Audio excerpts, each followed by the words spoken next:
हमने आखिर से कहा है प्रोसीडिंग से ब्राह्मण हटाया जाए। ये बाबा भीमराव अंबेडकर के जाति विहीन समाज के सपना को तार तार करने की मानसिकता रखने वाले लोग राष्ट्र के हितैषी नहीं है महोदय। ये राष्ट्र को कमजोर करना चाहते हैं, ये समाज के साथ गद्दारी करते हैं। विद्यालयों और उच्च शिक्षण संस्थानों में जाति आधारित भेदभाव और उत्पीड़न की घटनाएं प्रायः सामने आती हैं।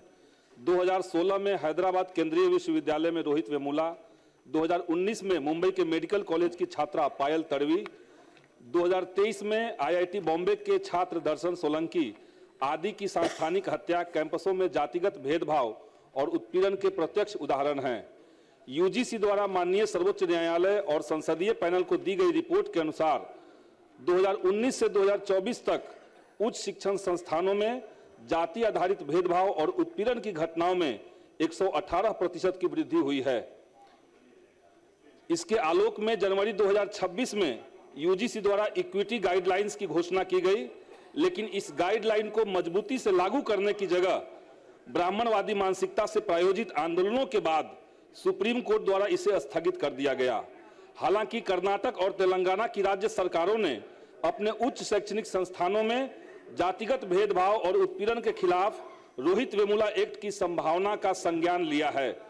विश्वविद्यालय और उच्च शिक्षण संस्थानों में जातिवाद और भेदभाव को खत्म करने के लिए जरूरी है कि इस संबंध में बिहार सरकार अपने प्रदेश में उक्त यूजीसी गाइडलाइन को लागू करे तथा इस आशय संसद द्वारा अध्यादेश लाकर इसे कानून का रूप देने हेतु केंद्र सरकार से मांग करे। अतः हम इस अत्यंत लोक महत्व के प्रश्न पर सदन में यूजीसी इक्विटी गाइडलाइन को लागू करने का प्रस्ताव पारित करने की मांग करते हैं। प्रोसीडिंग से ब्राह्मण से हटा दिया जाए। प्रोसीडिंग से प्रोसीडिंग से ब्राह्मण से हटाया जाए। महोदय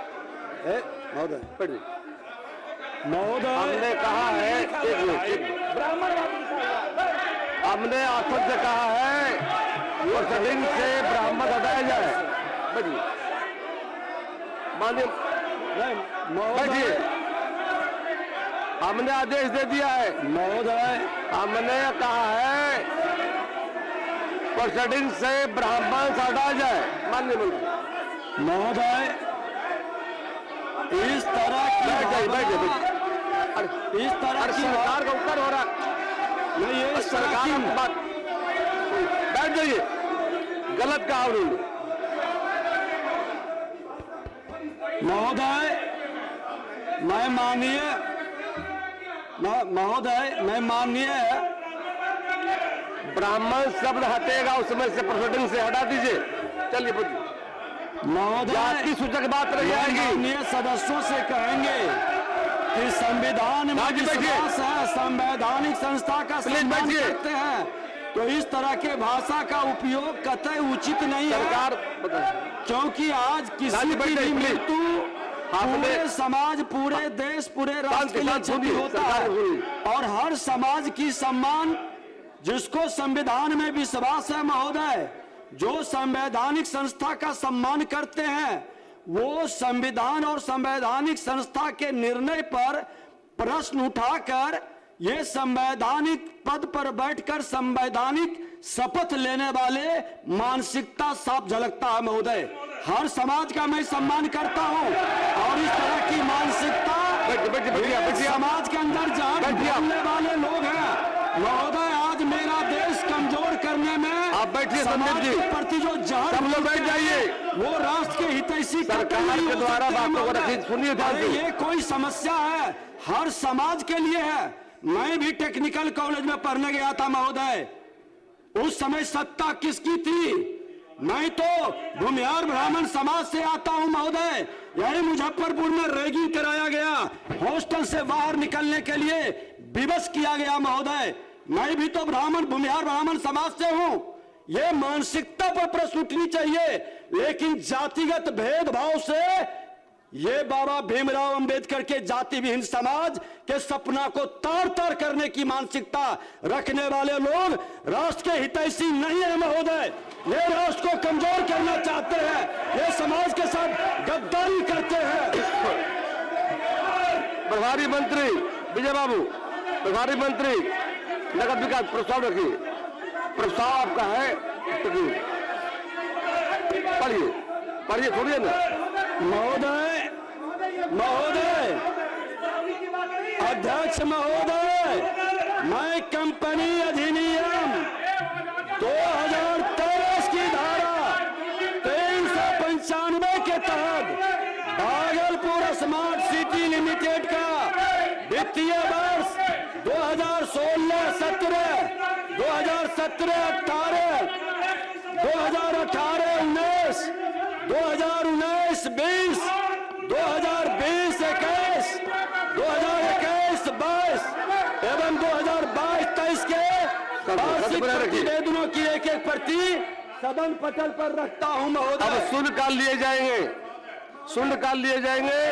श्री शंकर प्रसाद बातें आ गई, बातें आ गई।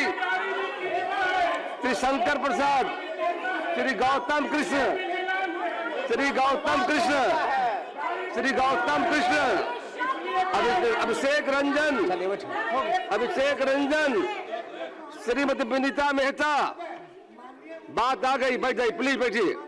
हमने साथ हमने साथ कोई बहस का विषय नहीं जाकर के, कोई बहस का विषय नहीं है। हमने साफ कहा है प्रोसीडिंग से ब्राह्मण सभा हटेगा, खत्म बात हुई जाकर। लेकिन एक बात, एक मिनट, श्रीमती विनीता मेहता, पढ़िए पढ़िए पढ़िए पढ़िए, बोलिए बोलिए बोलिए। माननीय अध्यक्ष महोदय, गोविंदपुर प्रखंड के सकरी नदी में घाट नंबर 1 पर संवेदक के द्वारा खनन नियमों के खिलाफ अवैध तरीके से बालू का निकासी किया जा रहा है। संवेदक के द्वारा 20 से 25 फीट गहराई से बालू का उठाव हो रहा है। अतः सरकार से मांग करती हूं कि नियमानुसार सीमांकन तय करते हुए बालू का उठाव हो। धन्यवाद। नहीं लिया, उसने ब्राह्मण शांत रहिए, पर सुन लीजिए पूरी बात। वो ब्राह्मणवाद कहा गया, ब्राह्मणवाद कोई जाति नहीं है। और जहां तक जाति की बात है, पिछड़ा वर्ग, दलित वर्ग और अति पिछड़ा वर्ग की बात कही जा रही है, किसी जाति विशेष की बात नहीं कही जा रही है। और इस तरह के शब्दों का प्रयोग करके चोर, ऐसा लगता है कि चोर की दाढ़ी में तिनका है। जो लोग गलत किए हैं उन लोगों को तीता लग जा रहा है, नीची लग जा रही है महोदय। इसलिए सदन में इस तरह की बात करने वाले लोग खुद जातिवाद से ग्रसित हैं और इसलिए इस तरह की बातों। तिवारी जी बोलिए, तिवारी जी कोई आपको आप पढ़वा दिए। अध्यक्ष महोदय, ये जितने बैठे हैं ना ये विपक्ष में, ये कोई ब्राह्मणवाद समझता नहीं है, लेकिन इन लोगों को इतनी तकलीफ है ब्राह्मणों से। और सुनिए पहले सुनिए, मैं बताता हूं आपको, सुनिए। अध्यक्ष महोदय, जिस ब्राह्मण का बोल दिए ना अध्यक्ष महोदय, आपने बातों को रख दिया। अध्यक्ष महोदय, आपने अपनी बातों को रख दिया। जिस ब्राह्मण का पांव पखारने तीनों लोकों के स्वामी भगवान कृष्ण एक गरीब ब्राह्मण का पांव अपने आंसुओं से धोते हैं, जिस ब्राह्मण के बिना न शादी होती है न श्राद्ध होता है, जिस ब्राह्मण ने सुनिए, जिस ब्राह्मण ने आपकी बातों सुना है, आपकी बातों सुना, अध्यक्ष आलोक जी आपकी बातों सुना, हमने दिया है, हमने मौका दिया है, जिस ब्राह्मण ने मैंने मौका दिया हूँ, जिस ब्राह्मण ने भिक्षा मांगकर काशी हिंदू विश्वविद्यालय बना दिया, जहां पर आज करोड़ों छात्र पढ़ते हैं अध्यक्ष महोदय, और ये ब्राह्मण को खराब लगता है अध्यक्ष महोदय। श्री गौतम कृष्ण, गौतम। आपके राज्य की खबरें, आपके शहर की खबरें सबसे पहले जानने के लिए देखते रहें अमर उजाला। चैनल को सब्सक्राइब जरूर कर लें और पाएं हर अपडेट।